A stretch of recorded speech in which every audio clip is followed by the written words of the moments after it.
Jonathan, what Hey, what what is this? Where are you? well, right now I'm in it's called, I think, the South Deck.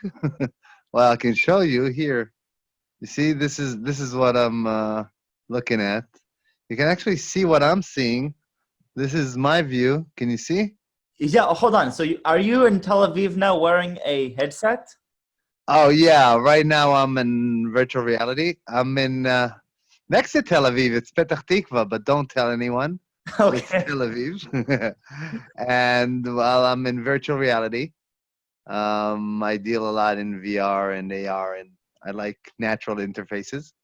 And right now, yeah, we're doing this conference from. This is like an environment um, for sharing, for watching How videos, how shows with big your is your friends, screen now? and I can stream. How big am I on your screen right now or in your eyes? Technically, you can be huge. I can show you a bit. Um, if you want to see, okay, so right now you see what I'm looking at is a small screen, and you see it like Yep. rendering itself back and again. But Oh, I can so add the cool. big screen and Oh, wait, and then if I go back and then and what just, what's what are you, how are you pointing? Do you have some things on your fingers? well, yeah, I have two controllers in my hands. So technically, you could see. Do you see what I'm looking at now? Yeah, in a second. My just needed to open the door. We have a new puppy in town, so sometimes he needs to go with me. Yeah, so I'm saying what you're saying. So basically, I'm seeing my computer screen on a large screen, So and I that's can this is like interact with. filling up your whole head right now. Yeah, right now I'm seeing the whole thing around me. If you do you see what I'm seeing? Yeah, yeah. So yeah, now right now I'm looking at these over the balcony, and now I'm looking back at the screen, and I can Now I'm bring up a menu. so now I'm only seeing the email. I'm only seeing your browser. Yeah, right now it's the browser, and we don't need the big screen. And I wanna wait. I do need the big screen to put this back on, There you go. and then I'll be going back to my stream cams, which I've set up in advance, Oh, so cool. So and cool. that's it. Okay, all right. So virtual reality, augmented reality. How did you get into this? All right. How did you get into this? And Yeah, this is this is a better representation of me, maybe. Yeah, but in VR, I can choose how I look like. So yeah, that's my hair for now. How did I get into it? Well, actually, I've been fascinated with natural interfaces since I was little. I was one of the first Palm users, and back when Google Glass came out, I was one of the first Google Glass explorers. And we thought that the future's really here already, and we'd be walking around with augmented reality headsets.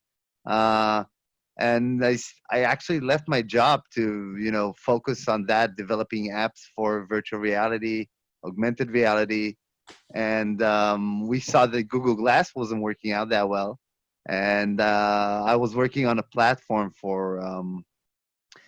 Actually, I wanted to create a controller for Google Glass. Back then, the interface was it was very limited. It was a tap interface. You could tap on your side or talk to it, and that's very nice for a lot of things. But now, when you go around in public, right. it's embarrassing a lot of times, or you want some different interface, some confidentiality. Yeah. And so I started working on a ring, and we made that out to be it was a startup that we founded, controller for smart things, Huh. wearables, and then we started creating a lot of controllers for virtual reality and But augmented Jonathan, I have to reality understand why headsets. do you like virtual reality so much? What is it about you? What is it about virtual reality that makes you go crazy? Well, VR is very nice. For instance, I can I can do a lot of stuff in VR very easily from the comfort of my home. Right now, so we switched an environment, and you can see. I'm not sure what you're seeing right now. I'm seeing a couch with the beautiful landscape of a city. Yeah, I can go back to another camera and maybe here you see. So now I'm looking at this in this living room, and you can actually in VR you can do a lot of things So cool.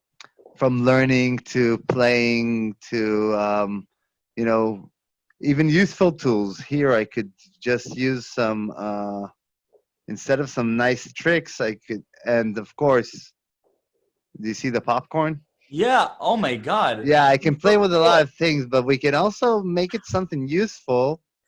I could use some of these paints to illustrate maybe some point that we're Can talking you zoom about. in a little to you? Yeah, just a sec.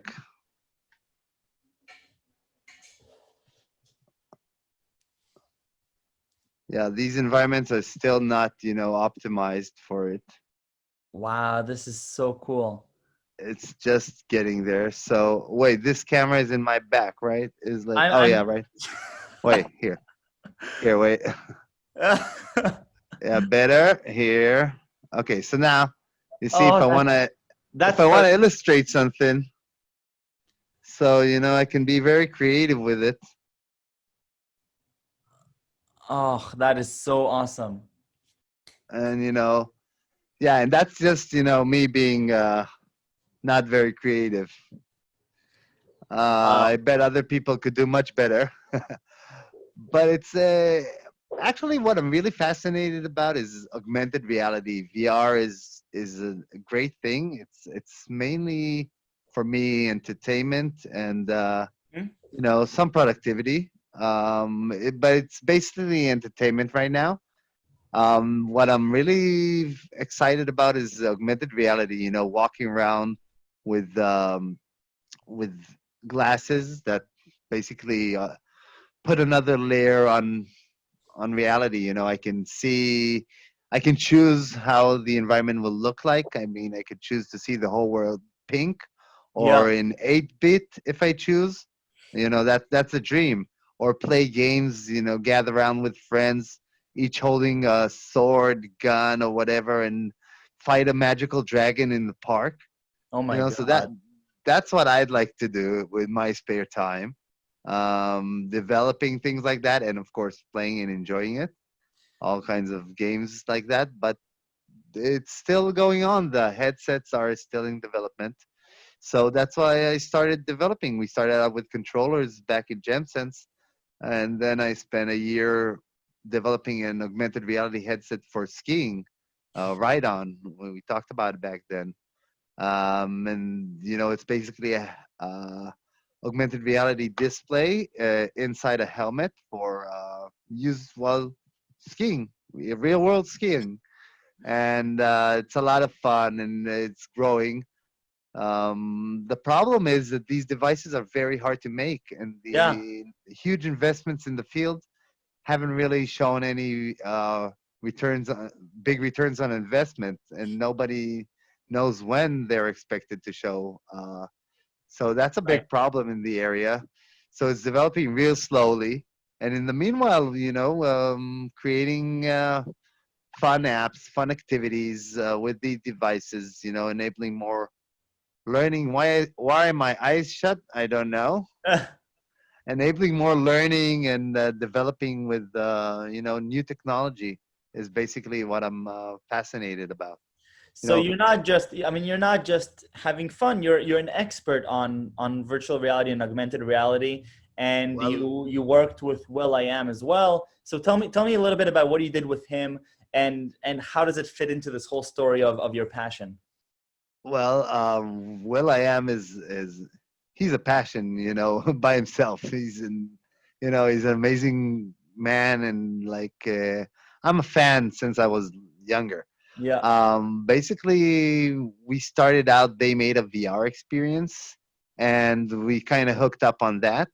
And then they wanted to create their own augmented reality experience and have that uh, like a themed house or a small park with their brand. And so that's how we collaborated. And I actually took him on a tour to see some companies here in Israel who do some cool stuff in VR and AR, things that we wanted to cooperate on. We almost did a big project here. We had a lot of scouting activities on companies' technology that they're looking for. We haven't had any real big success yet. Mm. We did some small projects, but nothing I can really show yet. Wow.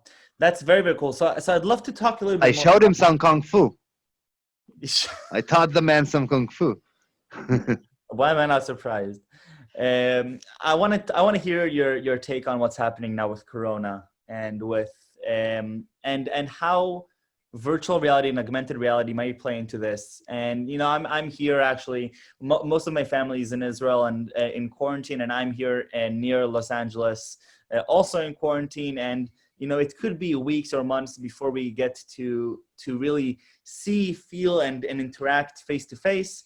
And while we do a daily video chat, which is nice, it's still very limited. So obviously, virtual reality and augmented reality may be of help here. How far are we from having it become more of a norm, and how can it improve our experience in times like this? Well, it's improving a lot, I have to say. VR is really ripe today. You can actually buy. It's at the console stage right now. You can buy it for $400 or $500. You can get a standalone headset that doesn't need a strong computer, and you can start doing things like these. You can play games. You can do training sessions. You can do video conferencing with people. You can get a lot of value out of a device like that. Yeah, So for experts who already have the devices, conference in VR have started already. There have been small conferences, and now they did a big one. HTC did their annual Vive conference in VR because, really. yeah, it wasn't too much. It was a few hundred participants, I think. I actually missed it because they had to pre-register for it. Uh-huh. Bandwidth limitations and stuff these days. Um, but it happened. It looks good. You can see the video. I can share the link later, and it works. It's just when everybody has the equipment, it's very nice. And I'm actually working on another VR party. I want to host a big VR party, but you do need the device to join. So Yeah. that's a bit of a limitation right now, but it's really going down. We've seen VR pretty much going mainstream this year. There are about 100 titles that made over $1 million already in the VR stores. Really. And there are devices out there that anyone can grab for $400 or $500 that are top notch. So today it's going more mainstream, but don't expect your mother and father to grab them tomorrow.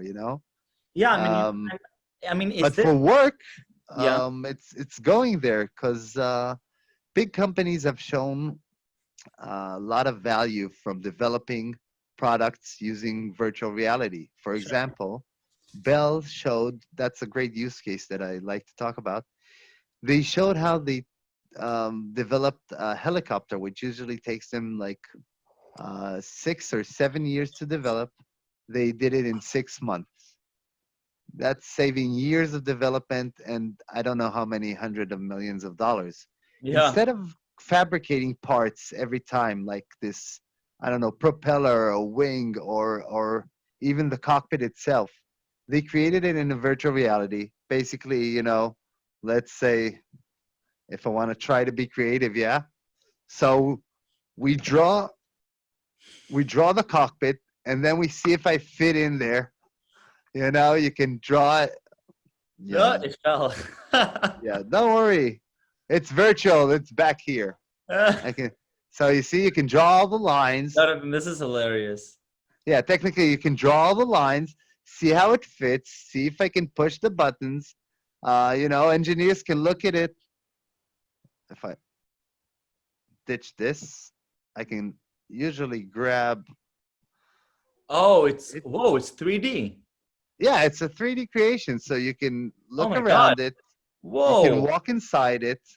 You can really feel it. I'm misrepresenting here, but you can actually feel the space, This is and so cool.